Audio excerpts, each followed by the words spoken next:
अस्सलाम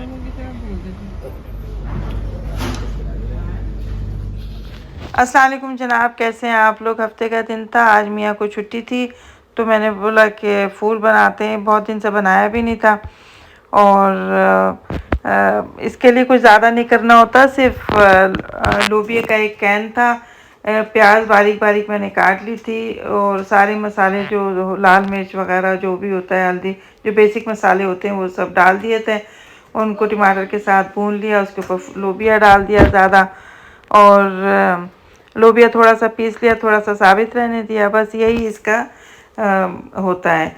और थोड़ा सा जितना आपको पतला रखना है आप न उतना पानी डाल दें और ऊपर जो है वो जैतून का तेल डाल के सर्व कर दें। बहुत मज़े का बनता है और ख़ास तौर पे ये खुब्ज़ के साथ बहुत अच्छा लगता है। बहुत सारे लोगों ने कमेंट किए कि आपके बहुत अच्छे व्लॉग्स होते हैं। शुक्रिया आप सब का, और कमेंट करने का भी बहुत शुक्रिया। हम कोशिश करते हैं कि अच्छे व्लॉग्स बनाएं ताकि लोगों को पसंद आए, आपको पसंद आए, लेकिन कमेंट फिर भी आप लोग उस हिसाब से नहीं करते जिस हिसाब से करने चाहिए। बहुत कम कमेंट करते हैं आप लोग। पता नहीं क्या टाइम की कमी होती है आप लोगों के पास, या जो है वो हम अच्छे नहीं लगते आपको। बहरहाल प्लीज़ कमेंट ज़रूर किया कीजिए, हमें इंतज़ार रहता है। हम पढ़ते हैं और पढ़ के बहुत ज़्यादा हम लोग जो है खुश होते हैं। और मुझसे ये अरबी नाश्ते नहीं किए जाते, ये अरबी नाश्ते करती है मेरी बेटी और मेरे हस्बैंड। और मेरा बेटा भी जो है वो भी, हम लोग देसी नाश्ता पसंद करते हैं। पराठे हो गए और रोटी हो गई, या सुबह में कुछ भी, मतलब जैसे कराची में या पाकिस्तान में, पूरे पाकिस्तान में सुबह के नाश्ते में रात का बचा हुआ सालन इतने शौक़ से खाया जाता है जिसका कोई हिसाब नहीं है। रात की रोटी हो, है आप, रात की रोटी हो या उसको हल्का सा पानी लगा के, घी लगा के फ्राई कर लिया, चाय हो, तो इसकी बात ही अलग होती है। बहुत मज़े के लगते हैं। और पता नहीं कौन बड़े बूढ़े कहते थे कि रात की रोटी जो है वो खानी चाहिए, इस पे फरिश्ते सारी रात दुरूद पढ़ते हैं। बहरहाल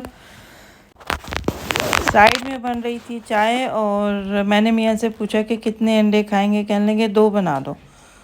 तो मैंने बोला उसके ऊपर कुछ डालूं। कहने लगे नहीं, बस नमक डाल देना। हमने अपने लिए 2 अंडे बनाए, मियाँ के लिए 2 अंडे बनाए। हमने अपने अंडे के ऊपर लाल मिर्च डाली और उसको उसके ऊपर गरम गरम थोड़ा सा तेल डाला ताकि वो मिर्च थोड़ी सी पक जाए। नमक डाला और मैंने सर्व कर दिया जाके। जब मैंने वहाँ जाके रखा तो मेरे मियाँ ने वो मिर्चों वाले अंडे खाए, ठीक है, और हमें वो फीके जो है वो अंडे मिले। ये बड़ी नाइंसाफ़ी है। मैं सुबह में अगर मियाँ से पूछूं कि पतले पराठे खाएंगे या मोटे पराठे खाएंगे तो कहेंगे मैं पतले पराठे खाऊंगा। और जब मैं दस्तरखान पे पराठे रख दूं तो वो मोटे पराठे वो खा रहे होते हैं और पतले हम खा रहे होते हैं, जो हमें पसंद नहीं है। मुझे मोटा पराठा पसंद है और बिल्कुल पतला ऑमलेट पसंद है। बहरहाल मुझे ऑमलेट पसंद ही नहीं है, ठीक है। जब मैं बीमार हो गई थी बहुत ज़्यादा तो बेटी ने मुझे ऑमलेट बना के इतने खिलाए कि मुझे ऑमलेट से चिढ़ हो गई, तो मैंने ऑमलेट खाना बिल्कुल छोड़ दिया है, ठीक है। तो यही होता है, जो उनके लिए चीज़ बनाओ वो हमें खानी पड़ती है, जो हम बनाएं वो खा लेते हैं अपने लिए। अच्छा, हमारे अब्बू भी ऐसे ही थे। हमारे अब्बू जो है वो पेट के मरीज़ थे, तो हमारी अम्मी जो थी वो, अल्लाह उन्हें जन्नत नसीब करे, अब्बू के लिए परहेज़ी खाना। अम्मी ने तकरीबन, अब्बू अपनी जवानी से ही पेट के मरीज़ हो गए थे। एक्सपायर कोई दवा थी, हॉस्पिटल वालों ने वो अब्बू को पिला दी थी, जिसकी वजह से अब्बू को पेट का अल्सर हो गया था।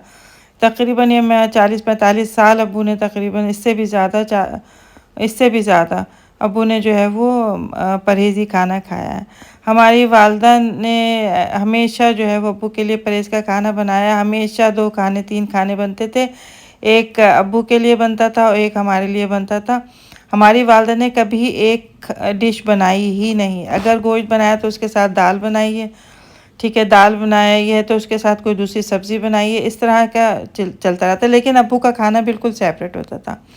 हमारी वालदा बेचारी रोज़ जो है वो खाना बना के टिफ़िन पैक करके टैक्सी बाहर रोक के, यहीं यूएई में टैक्सी बाहर रोक के, टैक्सी वाले सारे, क्योंकि हम छोटे से शहर में रहते थे उमर ख़ुइन में, तो सारे टैक्सी वाले अब्बू को जानते थे। हमारे वालिद साहब का गैराज था, तो वहाँ पे जो है वो खाना भिजवा देती थी टैक्सी वाले को पैसे दे के। एक दिन अम्मी ने बोला कि मतलब खाना अम्मी ने भिजवा दिया एक दिन, अम्मी कहने लगी लो ये दूसरी चीज़ एक अम्मी ने बनाई थी, वो अम्मी अब्बू को भिजवाना भूल गई टिफ़िन में। तो अम्मी ने बोला मैं खुद ही जाके दे के आ जाती हूँ। अम्मी ने वो खाना पैक किया तो जो रह गया था और जाके अब्बू को गैराज में देने गई तो पता चला अब्बू का खाना अब्बू के वर्कर खा रहे थे सारे मज़े मज़े से। और अब्बू जो है वो होटल से मिर्चों वाला खाना मंगवा के खा रहे थे जिसमें मछली थी, ठीक है, चावल थे और दूसरी चीज़ें थी। अम्मी ने अपना सर पकड़ लिया। अम्मी ने बोला कि मैं जो हूँ इतनी मेहनत से बना के भेजती हूँ। बहरहाल अम्मी वर्कर्स के लिए भी खाना बहुत ज़्यादा बनाया करती थी। अम्मी को बहुत शौक़ था खिलाने का, अल्लाह उन्हें जन्नत नसीब करे। ये आप अंडे देख रहे हैं ना, ये मिर्चों वाले अंडे मेरे मियाँ ने खाए और वो सादे अंडे ऐसे ही रखे रह गए, हमने भी नहीं खाए। बहरहाल ये सब मजाक की बातें हैं जिन्हें हम याद करके भी बहुत ज़्यादा खुश होते हैं। ये जुम्मे का व्लॉग है जो अभी स्टार्ट हुआ है, ये वाला मेरे भतीजे के यहाँ बेटी पैदा हुई थी, रहमत आई थी उनके घर में, तो हमने जाके उनको देखना था, मिलना था, उनको मुबारकबाद देनी थी। तो यहाँ पे हम लोग चॉकलेट लेने आए ला चौकला से। ये ला चौकला नाम है इसका, बोलो तो ऐसा लगता है हम फिलिपीनी बोल रहे हैं। तो बहुत अच्छे यहाँ पे चॉकलेट्स का टेस्ट माइंड ब्लोइंग होता है, बहुत अच्छा होता है। बंदे को अगर कुछ चॉकलेट वगैरह खाने का दिल कर रहा हो तो यहीं से जाके छोटा डब्बा ले ले और अपनी हुड़क पूरी करें, ना कि बाहर से कोई बेकार सी चॉकलेट ले और खाए। मुझे बाहर की बिल्कुल चॉकलेटें पसंद नहीं, खाती हूँ तो यही से कभी एक आप ही से ले ली तो खा ली। बहरहाल बहुत अच्छा इनका आउटलेट है, बहुत अच्छा शोरूम है इनका, बहुत अच्छा लगता है जाके। और ये लोग अलग अलग टॉफ़ीज़ ऑफ़र भी करते हैं कि आप लोग टेस्ट करें। बहरहाल हम छोटा डब्बा ले रहे थे लेकिन मेरे हस्बैंड ने कहा नहीं बड़ा डब्बा लो, तो हमने बड़ा डब्बा ले लिया। फिर उनके घर गए हैं हम लोग, तकरीबन कोई 10:30-11 बज रहे थे। मियाँ की मेरे दूसरे दिन छुट्टी थी तो हमें कोई टेंशन नहीं थी, जिनके घर गए थे उनको हो रही होगी टेंशन। तो बहरहाल बहुत अच्छा लगा उनके घर जाके। इत्तेफाक की बात ये देखें कि जब हम उनके घर गए तो एक ही दिन, मतलब जिस दिन उनकी एनिवर्सरी थी उसी दिन उनकी बेटी भी पैदा हुई थी। तो लगे हाथों उनके यहाँ 2 केक आए हुए थे, हम लोगों को नहीं मालूम था, मुझे याद ही नहीं था। तो जब हम उनके घर गए तो सेलिब्रेशन हो रही थी उनकी, और दोनों मतलब 2 केक आए हुए थे। बहुत अच्छा लगा उन लोगों से मिल के बात कर। और दूसरा जो डब्बा था, पैकेट था, वो मेरी बेटी के लिए मेरे हस्बैंड ने लिया था, क्योंकि ऐसा तो हो नहीं सकता, वो तो हलक़ का दारोगा है हमारा, तो ऐसा हो नहीं सकता कि हम अपने लिए चॉकलेट लें या किसी को देने के लिए लें तो वो ना लें, वो तो नामुमकिन बात है। बहरहाल ये अल्लाह इनको मुबारक करे, इनकी बेटी अल्लाह रहमतें लेकर आए, इनके यहाँ बरकतें लेकर आए। अल्लाह ताला रिज़्क़ बढ़ाता है जिनके यहाँ बेटियाँ पैदा होती हैं, बेटों से भी बहुत ज़्यादा रहमतें बरकतें होती हैं। तो उसके बाद हम लोग उनके घर से जब बाहर आए, वापस आए, तो बेटे को, मेरे छोटे को KFC खानी थी, तो हमने यहाँ पे KFC के पास रोका और बस ये वापस घर की तरफ आए हैं। हम लोग सूप पीने गए थे लेकिन वहाँ पे सूप, उन्होंने बोला कि सूप बनाने वाला जा चुका है, तो हम लोगों का हुड़का तो वहीं का वहीं रह गया था सूप पीने का।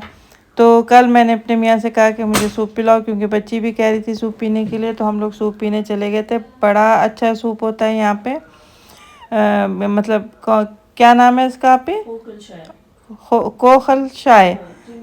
अच्छा है, तो बहुत मशहूर है हर जगह पे इनकी, मतलब फ्रेंचाइजीज खुली हुई हैं हर जगह पे। तो हमारे मियाँ कह लेंगे चलो सूप पीने आए, तो मुझे कीमा पराठा खाने का दिल कर रहा, तो हम कीमा पराठा खाते। मतलब निकी और पूछ फिर हम लोग ऊपर आ गए, और मोहम्मद ने अपने लिए समोसे मंगवाए हैं कीमे के, बहुत मज़े के होते हैं।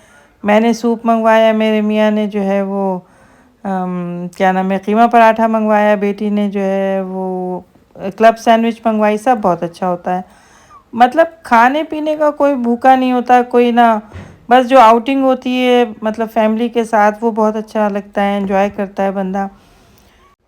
आप लोगों ने अगर यहाँ के समोसे छोटे वाले खाए हों तो प्लीज़ मुझे बताइएगा, कमेंट ज़रूर किया कीजिए, अच्छा बुरा जैसा भी है ज़रूर जो है वो हमें याद रखा कीजिए। लाइक करें, सब्सक्राइब करें, शेयर भी करें।